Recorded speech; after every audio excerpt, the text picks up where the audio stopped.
오늘은 성령 강림절 주일입니다. 예수님이 부활하시고 50일째 되는 날이어서 오순절이라고도 합니다.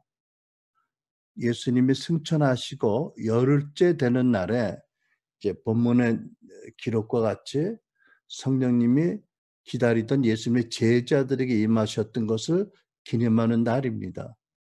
그래서 교회에서 3대 절기로 성탄절, 부활절, 그리고 오순절 또는 성령 강림절을 경축하고 지내지요.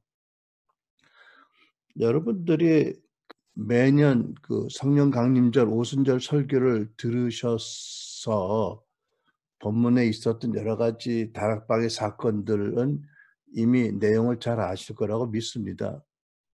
그래서 저는 오늘 성령님이 오신 근본 목적이 무엇인지에 초점을 맞춰서 말씀을 좀 살펴보려고 합니다. 예수님이 오신 근본 목적을 우리는 하나님 나라를 이 세상에 세우시는 것이다라고 살펴보았죠. 이제 오늘은 오순절 성령 강림절을 맞아서 이 성령님이 오신 강림하신 근본 목적이 무엇인가를 알아보고자 합니다. 근데 그러기 전에 먼저 부활하신 예수님께서 승천하시기 전 40일 동안 제자들에게 하나님의 나라를 두고 여러 가지 말씀을 하셨다라고 성경에 기록되어 있는데 우리도 제자들이니까 그것이 어떤 내용이었을지를 알아보고 싶습니다. 사도행전 1장 3절에 이렇게 기록되어 있지요. 그는 부활하신 예수님께서는 40일 동안 사도들에게 여러 차례 나타나시고 하나님 나라를 두고 여러 가지 일을 말씀하셨습니다. 과연 무슨 일을 말씀하셨을까요? 예수님께서 승천하시기 전에 마치 유언적인 아주 중요한 메시지를 주셨을 거라고 믿어집니다. 그래서 그 내용을 알기 원하는데 그중에 하나가 사도행전 1장 6절로 7절에 기록된 것이라고 믿습니다. 그들이 모였을 때에 예수께 여쭈어 이르되 주께서 이스라엘 나라를 회복하심이 이때이니까 하니 이르시되 때와 시기는 아버지께서 자기의 권한에 두셨으니 너희가 알 바 아니요. 이렇게 기록되어 있거든요.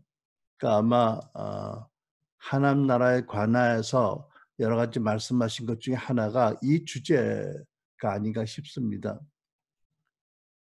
주께서 이스라엘 나라를 회복하심이 이때가 아닙니까? 라는 말이 무슨 뜻이냐면 제자들은 부활하신 예수님께서 이제 로마의 그 압제로부터 이스라엘을 해방하시고 구원하실 것을 잔뜩 기대했던 것 같아요. 이제 하늘의 모든 권세와 땅의 모든 권세를 가진 메시아가 곧 천사들을 동원해서 로마 군대와 총독을 몰아낼 것이다. 드디어 이스라엘이 독립할 것이다. 옛 다윗 왕 때의 영화와 그 영광을 더 초월한 위대한 나라가 일어설 것이다. 예수님이 그 나라의 왕으로 등극하실 것이다. 뭐 이런 엄청난 기대를 가지고 있었던 것 같아요. 근데 40일 동안 예수님이 말씀하시는데 이 말씀 안 하시니까 참다 못해서 여쭤본 것 같아요. 그죠? 언제 이스라엘을 독립하게 하실 겁니까? 그런데 예수님께서는 전혀 다른 말씀으로 대답을 하세요. 때와 시기는 이스라엘이 독립하고 뭐 해방되는 그런 때와 시기는 아버지께서 당신의 권한에 두신 것이니 너희가 알 바가 아니다. 어, 지금 너희들이 그것을 구할 때가 아니다. 이런 말씀이겠죠. 그러면서 뭐라고 말씀하시냐면 성령이 임하시고 권능을 받고 예루살렘과 유대와 땅 사마리아 땅 끝까지 가서 내 증인이 되라고 당부를 하세요. 선언을 하셨습니다. 그러니까 한마디로 말하면 제자들은 로마로부터 해방을 원했는데 예수님은 사단의 압제로부터 당신의 백성을 구원하시고 원하시는 거예요. 사단이 이 세상 임금으로 다스리는 사단의 권세로부터 당신의 백성을 해방하는 것이다. 이렇게 당신의 계획을, 목적을 말씀하세요. 그러니까 여러분, 제자들이 3년이나 예수님을 모시고 다녔는데 이제 스승하고 헤어질 날도 얼마 안 남았는데 지금 보면 제자들의 기대와 생각과 목적이 엉뚱한 거였어요. 그죠? 스승이신 예수님과 너무 달랐어요. 그래서 우리가 여기서 뭘 또 깨달아야 될 거냐면 예수님께서 마태복음 6장 33절에 이런 말씀하셨거든요. 너희는 먼저 그의 나라와 그 의를 구하라. 그리하면 이 모든 것을 너에게 더하시리라고 하셨잖아요.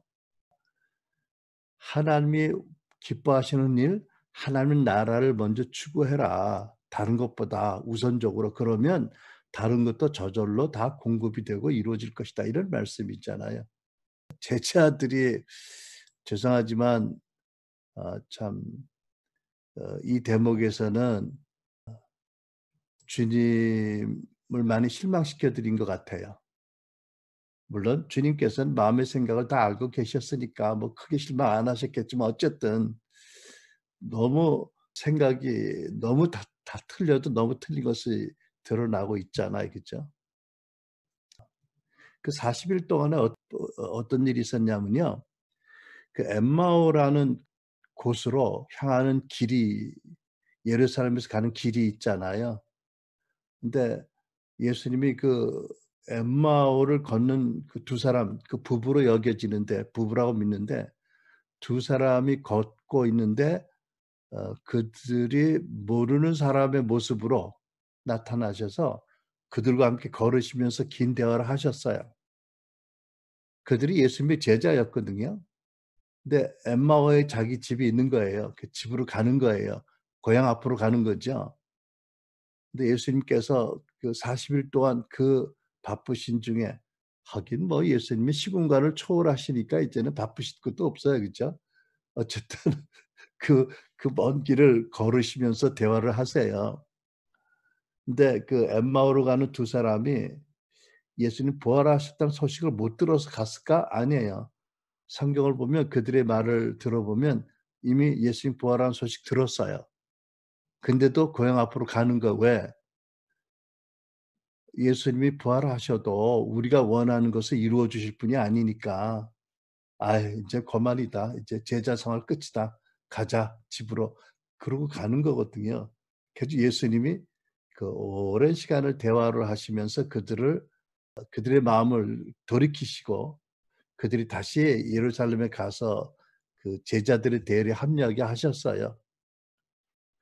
저 그걸 보면 그 예수님 그 당시 제자들이 참 예수님과 전혀 다른 생각들을 많이 하고 정치적인 이스라엘 독립에 대한 기대가 너무 컸던 것 같아요. 그래서 우리가 이 대목에서 생각할 것이 '나는 과연 예수님이 말씀하신 하나님 나라 또 하나님이 기뻐하시는 것을 추구하고 있나? 나는 예수님이 나에 대한 어떤 계획도 기대가 있을 텐데 그것을 부응해서 똑같은 것을 추구하고 있나? 아니면 이 제자들처럼 전혀 엉뚱한 걸 추구하고 있는 것이 아닌가? 그러다 실망하는 게 아닌가?' 이런 면을 한번 돌이켜 봐야 될 거라고 생각을 합니다. 40일 동안 하나님 나라 일을 말씀하신 두 번째 주제는 사도행전 1장 4 절로 5절 8 절에 기록되어 있다고 믿습니다. 기록되기를 "너희들은 예루살렘을 떠나지 말고 내게서 들은 바 아버지께서 약속하신 것을 기다리라. 요한은 물로 세례를 베풀었으나 너희는 몇 날이 못되어 성령으로 세례를 받으리라 하셨느니라. 오직 성령이 너에게 임하시면 너희가 권능을 받고 예루살렘과 온 유대와 사마리아와 땅 끝까지 이르러 내 증인이 되라." 근데 이제 이 말씀을 상고하기 전에 먼저 우리가 회고할 말씀이 있는데 마태복음 28 장의 말씀이에요. 거기에서 예수님께서 하늘과 땅의 모든 권세가 나에게 주어졌으니 그러므로 너희는 가서 모든 민족으로 제자를 삼고 아버지와 아들과 성령의 이름으로 세례를 주고 내가 너에게 명령한 것을 가르쳐 그들로 다 지키게 하라. 이러셨거든요. 그러니까는 이 마태복음 28장에 지상대명령을 주신 날짜와 사도행전에서 이 말씀을 주신 그 사건의 시간 차이가 있어요. 그죠? 그러니까 혹시 우리가 이렇게 상상해 볼 수 있잖아요. 와, 주님이 지상대명령을 주셨다. 주님의 권세를 우리에게 위임하셨다. 그럼 우리가 나가자. 순종해서 하고 만약 나간 팀이 있었다면 어떤 일이 일어났을까? 한 열흘 후에 긴급하게 그들에게 사람을 보냈어야 될 거예요. 그죠? "어딨어? 빨리 와. 예수님이 가지 말고 기다리래. 예루살렘에 머물고 성령으로 능력받고 가시래. 돌아와." 이러고 아마 호출을 했을 것 같아. 그죠? 근데 참 재미있는 게요. 그렇게 성격이 급한 야고보, 요한과 그 보아너게라고 별명이 있잖아. 하도 성격이 급하니까. 그 성격이 급하신 베드로가 안 움직이셨어요. 그죠? 그걸 보면 이분들이 참 예수님을 처절하게 배신하고 어마어마한 사랑으로 회복된 다음에 많이 바뀌었다. 그전같이 그렇게 자기 열정으로 그렇게 성급하게 안 움직이는구나. 근데 그 이유는 저는 이렇게 생각해요. 너무 그 죄 용서받고 한결같은 사랑으로 감동되어서 뭔가 그 사랑 가운데 저들에게 어떤 감동이 있어서 기다리고 있었지 않았을까. 뭔가 주님과의 마음에 이렇게 연결이 된 것이 있었지 않을까 이런 생각을 해 봅니다. 아무튼 대단한 변화가 이제 있었던 거죠. 그래서 가라는 말씀을 듣고도 바로 움직이지 않고 좀 더 기다렸다가 주님 부활하신 그 엄청난 소식을 듣고 부활한 주님을 만나고 또 결국 성령이 임하시면 너희가 권능을 받고 내 증인이 되라는 말씀을 듣게 된 거잖아요. 그죠? 아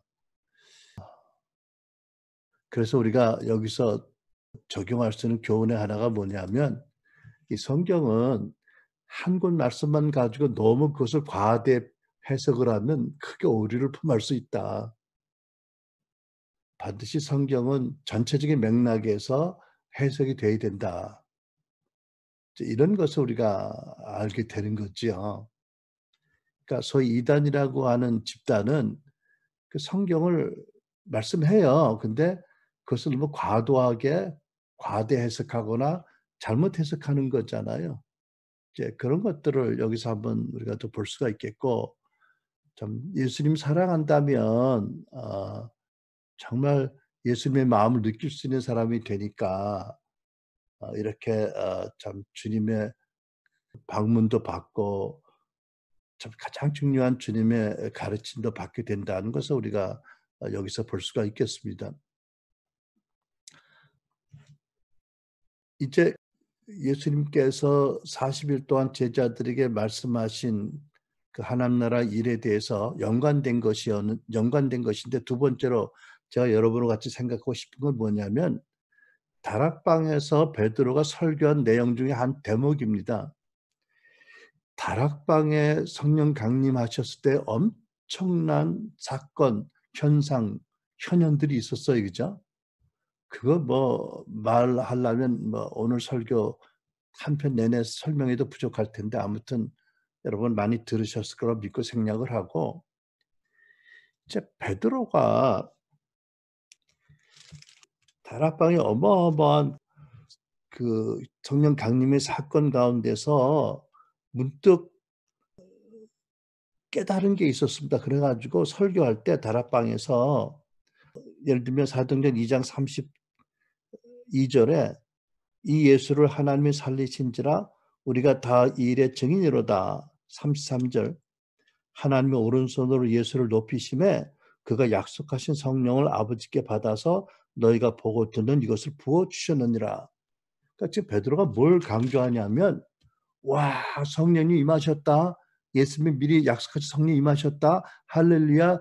드디어 성령으로 말미암아 우리 교회가 온전하게 되고 이제 엄청난 우리가 영광과 권능을 받고 정말 이제 성령과 더불어서 어마어마한 하나님의 당부하신 일을 이룰 것이다 라고 기뻐하다가 문득 뭘 깨달았어요? '아 이게 바로 그거구나.'라는 걸 깨달은 게 뭐예요? 우리가 사도행전 1 장을 보면 예수님 승천하실 때 제자들이 한결같이 그 자리에서 예수님을 이렇게 배웅하고 쳐다봤잖아요. 아 당연히 그래야 되겠죠. 예수님 이제 승천하시는데 그죠? "안녕히 가세요." 뭐 이러고 인사하고 뭐 섭섭해요. 언제 또 봬요." 뭐 별말과 별 대업 감동들이 있지 않겠어요. 그죠? 예수님께서 또 손을 들어 축복하시고 "잘 있어라. 축복한다." 뭐 평강 뭐 아무튼 이러시고 예수님이 인제 승천하신 걸 생각해 보세요. 지상에서 1 미터 뜨시고 5 미터 뜨시고 곧 10 미터 올라가시고 30 미터 뭐 50 미터 100 미터 그러니까 점점 올라가시면 적어지잖아. 그죠? 얼마나 눈 빠지게 쳐다봤을까요? 아 근데 구름이 있어 가지고 얼마 후에 예수님이 가려졌어요. 그 제자들 입장에서 생각해 보면 혹시 이런 생각 안 했을까요? 왜냐하면 구약의 엘리야가 하나님께서 하늘로 들러오르실 때 엘리야의 제자 중에 어떤 사람들이 우리 스승이 올라가다 떨어졌는지 모른다. 찾아보자." 해 가지고 엘리야 시체를 찾으러 많이 왔다 갔다 했거든요. 이게 뭐 생전 듣지 못한 인제 초자연적인 일이 일어나니까 뭐 우리가 유한한 존재니까 그럴 수 있잖아요. 그죠? 그러니까 제자들이 아직 성령이 임하시지 않아서 알 방법이 없는 거예요. 뭐 전화가 있어 뭐 인터넷이 있어 뭐가 있어요. 그죠? 그냥 예수님이 하늘로 올라가셨는데 까맣게 올라가시다가 구름이 가려서 안 보이니까 '과연 무사히 올라가셨을까? 무사히 하늘집으로 돌아가셨을까?' 이거 알 방법은 없잖아. 믿죠. 믿겠지만 또 왜 의심도 자꾸 안 들겠어요. 그죠? 그러니까 인제 그 성경 보면 사도행전에 보면 어 올라가실 때 제자들이 자세히 하늘을 쳐다보고 있는데 뚫어져라 하늘을 쳐다봤지요. 흰 옷 입은 두 사람이 천사가 왔어요. 그들 곁에 서서 이르되 "갈릴리 사람들아 어찌하여 서서 하늘을 쳐다보느냐. 너희 가운데 하늘로 올리우신 예수는 하늘로 가심을 본 그대로 오시리라 하였느니라." 저는 이렇게 생각해 보는 거예요. 하나님께서 이렇게 보시니까 이 제자들이 하염없이 그 자리에 머물러 있어요. 승천하신 예수님의 그 하늘만 쳐다보고 있는 거예요. 움직이질 않아. 이제 자기 자리로 돌아가서 기도를 해야 될 때인데 그죠? 약속하신 성령님이 오시도록 믿음으로 기도해야 되는데 그 자리에 있으니까 하나님께서 천사를 보내신 것 같아. "가서 저 사람들 깨우쳐라. 언제까지 저기 있겠느냐." 그래서 약간 천사들이 책망성 있는 "어찌하여" 그죠? "어쩌자고 이렇게 이 자리에 머물러 있느냐." 이런 말씀하잖아. 그래서 뭐라고 천사들이 전해요? "너희들은 하늘로 예수님이 무사히 가신 것을 궁금해서 그러고 있느냐? 예수님이 올라가신 대로 재림하실 거다. 걱정하지 말아라." 이러고 인제 해산을 시켰어요. 그죠? 어 그리고 열흘 후에 드디어 성령님이 강림하셨잖아요. 엄청난 불이 불길이 막 휘몰아치고 뭐 엄청난 굉음과 뭐 술에 취하고 뭐 엄청난 방언이 터지고 뭐 어마어마한 일들이 있는데 베드로가 그때 성령으로 깨달은 거야. '아 성령이 오셨다. 이거는 예수님이 우리가 참 우리가 알고 싶었는데 무사히 하늘나라로 올라가셨고 또 아버지가 예수님을 크게 환영하셨고 아버지께 하나님께 예수님을 아주 높이신 거다. 그래서 예수님이 아버지로부터 성령을 받아서 이렇게 부으셔서 성령이 오늘 오신 거 아니냐? 할렐루야 갑절에 할렐루야한 거예요. 어떻게? 예수님이 무사히 하늘로 올라가셨구나. 이게 그 증거고 열매구나. 얼마나 기뻤겠어요. 그죠 여러분? 우리는 이미 이루어진 일을 이제 역사 2000년 후에 책으로 보니까 별 감동이 없지만 그 베드로나 제자들 입장에서 엄청난 거죠. 그죠? 성령이 오신 것도 엄청나지만 성령이 오셨다는 것은 바로 우리가 그렇게 하늘을 끝까지 쳐다보고도 확신하지 못했던 예수님이 무사히 하늘나라로 귀환하셨고 아버지가 엄청 환영하셨고 가장 높이셨고 그래서 예수님이 아버지로부터 성령님을 받아 이렇게 부으신 거구나. 아 이 계시가 이제 임한 거 아니겠어요. 그죠?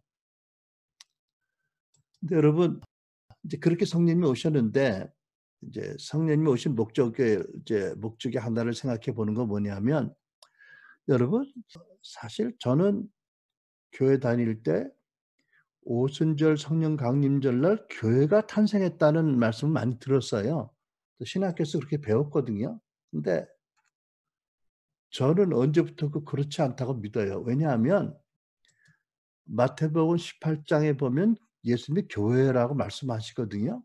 16 장에 "내가 내 교회를 세운다."고 말씀하신 다음에 이 반석 위에 18 장에 보면 이런 말씀이 있어요. "만일 네 형제가 너에게 죄를 짓거든 가서 단둘이 있는 자리에서 잘못을 지적해 줘라. 그러나 만일 내 말을 듣지 아니하면 두세 사람에게 데리고 가라. 그러나 그들 말도 거부하면 교회에게 말해라. 교회의 말조차 듣지 않으면 이방인이나 세리처럼 여겨라. 두세 사람이 내 이름으로 모인 곳에는 나도 그들 중에 있다." 이러셨잖아요. 자 이거 생각해 보세요. 예수님이 순회 전도 집회를 계속 다니셨잖아요. 물론 여러분 예수님을 따르는 제자들이 이동하는 교회였죠. 그죠? 왜? 예수님 모시고 성자 하나님 모시고 늘 있는 거듭난 제자들이 무리가 교회 아니겠어요? 그죠? 여러분 교회는 벽돌로 지은 건물이 교회 아니잖아요. 교회는 예수 믿는 사람들이 교회잖아요. 그런데 예수님께서 순회 집회를 많이 다니셨는데 우리가 씨 뿌리는 비유도 공부했지만 예수님 말씀 믿고 하시는 기적도 보고 믿은 사람들이 얼마나 많아요. 그 사람들이 집회 끝나면 집으로 돌아갔을 거 아니에요. 그죠? 가서 열심히 전도도 하고 열심히 예수님 위해서 중보도 했지 않겠어요? 그러다가 믿는 형제를 만나지 않겠어요? 그죠? 반갑다고 "당신은 어디서 은혜 받은" "나는 갈릴리." "아 나는 뭐 사마리아." 뭐 이러고 서로 이제 통성명하고 또 왔다 갔다 교제하면서 그러고 모여서 "예배도 드립시다. 같이 기도합시다." 뭐가 생긴 거예요? 아 교회 생긴 거죠. 미조직 교회 그죠? 무형의 교회, 원시적 교회가 생긴 거잖아요. 그러니까 교회다 말하고 "교회 말도 듣지 않거든 세리같이 여겨라. 나는 두세 사람의 모임에서 함께 있겠다." 예수님 교회를 인정하셨어요. 그죠? 그러니까 오순절 첫 성령 강림절에 교회가 탄생한 게 아니고 이미 미조직 교회가 있었는데 그 교회 위에 성령께서 엄청난 영광과 권능으로 강림하셨다. 왜? 뭐 때문에? 이제 드디어 권능을 받고 그래서 교회가 교회되게 하고 세상에 나가서 복음 전하고 세상 사람을 구원해서 하나님 나라를 세상에 세우도록 적합한 하나님이 예비하신 교회가 이제 이루어졌다는 거잖아요. 그죠? 근데 예수님께서 왜 가라고 하셨고 이제는 가지 말고 기다리라고 하셨어요? 제자들이 나가서 복음을 전하면 바로 영적 전쟁에 돌입하는 거잖아요. 왜? 사단이 그때까지 세상을 지배하는 왕으로 군림하고 있었죠. 예수님은 그 사단이 지배하던 그 세상에서부터 흑암 권세에서 당신의 백성들을 구원해 내시잖아요. 하나님 나라로 옮기시잖아요. 이거 전쟁인 거거든요. 어마어마한 전쟁이잖아요. 그런데 전쟁을 나가려면 3년 동안 많은 것을 배우고 많은 것을 받았고 훈련도 받고 많은 성장을 했지만 아직 충분하지 않다.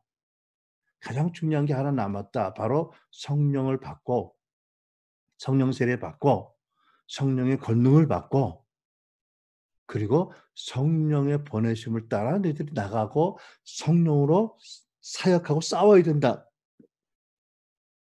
이게 필요한 거다. 그래서 머무르라고 하셨잖아요. 그죠? 그러니까 교회는 성령으로 다스림 받는 제자들의 무리잖아. 그죠? 교회는 성령의 처소이고 성령의 동역자라고 우리 이미 교회 본질에서 배웠잖아. 그죠? 그러니까 예수님의 제자들이 예수님에게 많은 것을 배우고 많은 성장을 했지만 경험을 했지만 반드시 성령이 임하실 때까지 머무르고 기다렸다가 성령의 권능 받고 세례 받고 그런 다음에 인제 성령을 따라 나가야 되는 거잖아요. 이게 예수님께서 40일 동안 제자들에게 하나님 나라 일에 관해서 말씀하신 것 중에 가장 중요한 내용이 아닐까라고 저는 믿습니다. 자, 이제 세 번째 대목을 생각해 봅니다. 베드로가 성령 강림하신 그 마가다락방에서 설교하잖아요. 그 설교 중에 뭐를 얘기하냐면 아까 읽은 본문에 좀 더 내려가 보면 14절 베드로가 열한 사도와 함께 서서 소리를 높여 이르되 유대인들과 예루살렘에 사는 모든 사람들아 이 일을 너에게 알게 할 것이니 내 말에 귀를 기울이라. 때가 제3시 오전 9시니 너희 생각과 같이 이 사람들이 술 취한 것이 아니라 성령의 강력한 임재 가운데 술 취한 것 같은 그런 현상들이 있었던 거지요. 그 사람들이 저 사람들이 아침부터 술 마셨네 이러고 조롱했는데 이게 그 포도주나 세상 소주가 아니다라는 거죠. 그러면서 이는 곧 선지자 요엘을 통해서 말씀하신 것이 이루어져 일렀으니 하나님이 말씀하시기를 말세에 내가 내 영을 모든 육체에 부어 주리니 너희 자녀들은 예언할 것이고 너희 젊은이들은 환상을 보고 너희 늙은이들은 꿈을 꾸리라. 이게 이루어지도록 성령이 오셨다는 거예요. 그죠? 무슨 뜻입니까? 교회는 꿈이나 환상이나 예언 등등의 방도로 성령의 음성을 듣고 성령의 다스림을 따라서 교회는 활동해야 된다라는 걸 강력하게 구약을 인용해서 주장한 거지요. 여러분 생각해 보세요. 예수님이 하나님 나라 일을 당부하셨잖아요. 하나님 나라는 하나님의 다스림이잖아요. 그러면 하나님의 다스리는 그 다스림이 사람들에게 전달돼야 되잖아요. 그죠? 그러니까 하나님이 다스리고 다스리는 내용이 방향이 전략이 의도가 뜻이 전달돼야 되는데 어떻게? 물론 기록된 성경으로 기본적으로 전달되지만 구체적인 전쟁에서 구체적인 상황에서 어떻게 하나님의 나라가 임해요? 성령의 음성과 성령의 인도하심으로 임하는 거 아니겠어요? 그죠? 그러니까 교회는 반드시 꿈과 환상과 예언과 여러 가지 방도로 성령의 음성을 들어야 된다는 걸 강조한 거고 성령이 그것을 위해서 오셨다는 거잖아요. 그죠? 그러니까 왕이 없으므로 자기 소견대로 선한 대로 하는 것이 아니고 교회는 성령으로 다스려야 된다는 거지요. 여러분 예수님께서 마태복음 16장에 말씀하잖아요. 너는 베드로라 내가 이 반석에 내 교회를 세우리라. 영어로 I will build my church거든요. 강한 의지로 말씀하신 내가 내 교회를 세운다고 너희가 세우는 게 아니에요. 그죠? 하나님이 예수님이 내가 세운다고 하셨어요. 근데 여러분 제 생각에는 오순절절에 제자들이 이 말씀을 이해를 못했을 것 같아요. 아니 곧 십자가에 죽임을 당하시고 곧 아버지께로 가신다는 분이 어떻게 당신의 교회를 당신이 세운다고 하셔? 아니 하늘로 가신다며 이해가 돼요? 그런데 예수께서 "내가 가면 성령을 보내실 것이다. 그가 와서 나의 말을 깨닫게 하고 또 진리로 인도하실 것이다. 그는 나와 동등하신 보혜사다." 이렇게 말씀하셨잖아요. 나중에 성령을 직접 체험한 다음에 그 말씀을 생각하면 이해가 될까 안 될까요? '아 예수님이 성령으로 하신다는 거구나. 예수님이 성령하고 동격으로 말씀하셨구나.' 이해가 되는 거잖아요. 그죠? 그리고 교회는 그분의 음성을 듣고 움직일 때 결국 예수님이 교회를 세우시는 일이 이루어지는 거구나. 어? 우리가 요즘 배우는 것처럼 예수님이 올라가시면서 세운 오직직임 사역자들이 성령의 다스림을 받고 성령의 음성을 듣고 섬기면 '아 그게 곧 예수님이 하시는 것과 다름이 없는 거구나.'라는 것을 깨달았다는 거지요. 자 그러면 여러분 여기서 인제 우리의 현실을 좀 생각해 보는데 첫째는 여러분도 이미 그렇게 기도하고 간절히 바라잖아요. 그죠? 저도 마찬가지. 말씀을 통해서 하나님을 더 알고 하나님의 그 구속적인 역사도 알고 또 예수님이 누구신지 성령이 누구신지 우리가 잘 알아야 됩니다. 뿐만 아니라 성령을 체험적으로 경험하고 알아야 되잖아요. 그죠? 뿐만 아니라 성령으로 세례받고 성령의 은사로 무장도 하고 뿐만 아니라 꿈과 환상과 예언으로 그분의 음성을 듣는 것이 너무 중요하고 우리의 소원이잖아요. 이렇게 돼야 되는 거죠. 그죠? 마침 우리 교회에서 이제 6월 첫 주부터 주일 예배 후에 2부 순서로 예언 사역도 하고 또 하나 음성 듣는 법도 우리가 이제 강의를 할 거 아니에요. 그죠? 물론 여러분 전에도 많이 들었겠지만 아무튼 요번에 강의를 통해서 정말 성령님을 잘 듣는 저와 여러분이 되기를 축원합니다. 아 또 하나를 생각해 보면 인제 저는 오순절 성령 강림절 직전에 제자들의 모습을 보면 이미 예수 믿고 거듭났고 새 피조물 되었잖아요. 사도들이신데 그죠?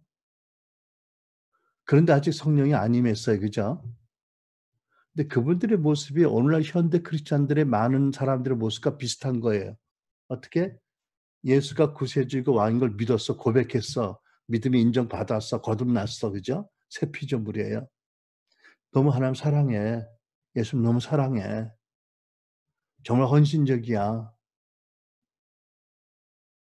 근데 아직 성령의 은사를 안 믿고 성령 세례 안 받고 성령의 음성을 못 듣는 사람 너무 많잖아요. 마치 사도행전에 보면 아볼로라는 아주 훌륭한 교사 목사님이 나오세요. 근데 아볼로는 정말 훌륭한 분이세요. 학식이 많은 분이세요. 그러니까 학위가 많다는 거죠, 요즘 말로. 언변이 좋으세요. 설교를 참 잘하세요. 잘 가르치세요. 그래서 하나님이 아볼로 통해서 많은 사람들에게 큰 은혜를 주세요. 근데 아볼로는요, 성품도 너무 훌륭해. 브리스길라와 아굴라라는 말하자면 평신도잖아요. 사도 바울의 중보기도자에게 가서 복음을 배워요.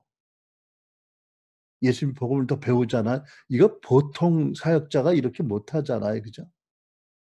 그래 가지고 나중에 교회의 큰 기둥이 되어서 아볼로파라는 그룹에 물론 그분이 만든 건 아니지만 그분을 추종하는 분들이 있다는 거죠. 그렇게 큰 리더가 되었는데 근데 이분이 나중에 사도 바울과 만나서 변화가 되었을지 모르겠지만 그전까지는 이분도 성령을 모르셨어요.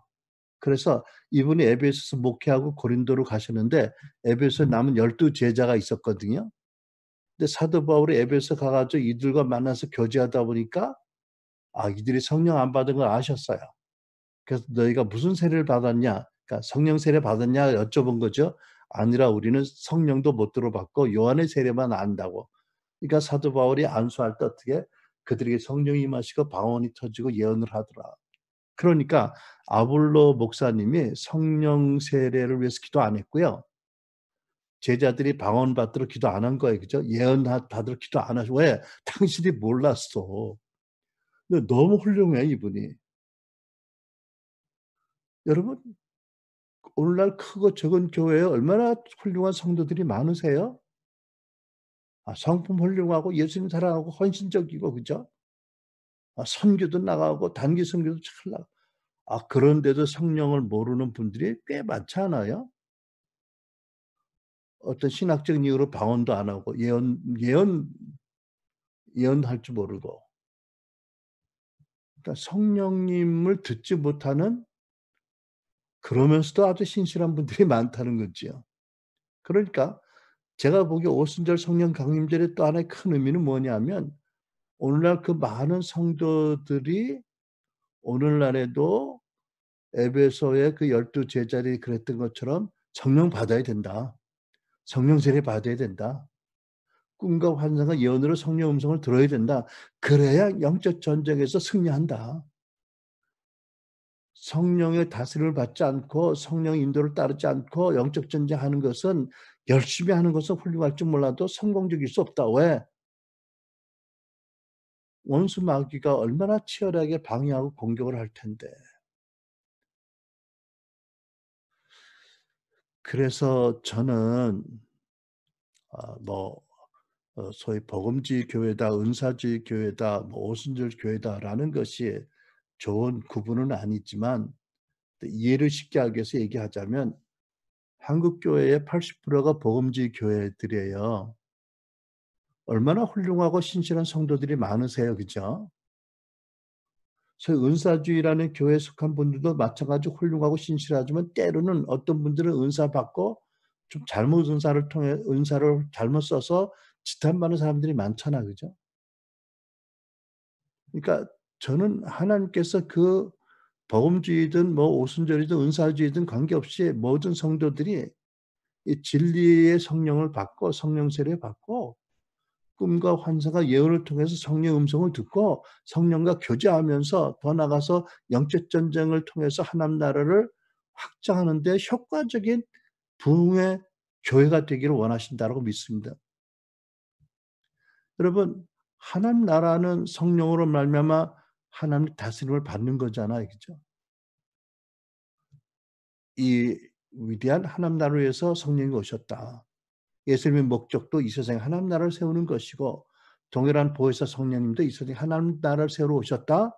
그래서 교회에게 권능도 주고 교회에게 은사도 주시고 교회에게 성령 세례도 주시고 그리고 세미한 음성이나 꿈과 환상과 여러 가지 생각을 통해서 말씀하시는 분이고 인도하신다. 전능하신 분이 함께 계시고 우리를 그렇게 세밀하게 인도하신다. 얼마나 기쁜 복음이에요. 그죠? 이 놀라운 성령이 임하셨던 기쁨이 우리가 널리 전하면서 우리도 성령 안에서 성숙해지고 하나님 나라에서 온전히 헌신되어지고 그 나라 그 의를 구하면서 성령과 더불어 동행하면서 교제하며 그분의 다스림을 받고 그래서 마치 미문에 안진병 일으킨 베드로와 요한처럼 기적을 행하고 어떻게 기적해요? 그들 안에는 성령의 말씀을 따라 순종할 때 기적이 나타나죠. 그래서 하나님 예수님을 높여드렸다. 우리의 경건과 능력이 아니다라고 고백할 줄 아는 그런 성도들이 되길 바랍니다. 우리는 가리우고 오히려 우리가 약할 때 능력이 나타나는 고백을 하면서 성령으로 말미암아 예수를 높여드리고 영화롭게 하는 것, 한나라를 확장하는 것, 이 목적 위해서 성령께서 강림하셨고 우리에게도 지금 함께 계시고 구하는 자에게 더 임하신다. 할렐루야. 우리 그런 성도들 우리 교회가 되기를 축원합니다. 기도하겠습니다.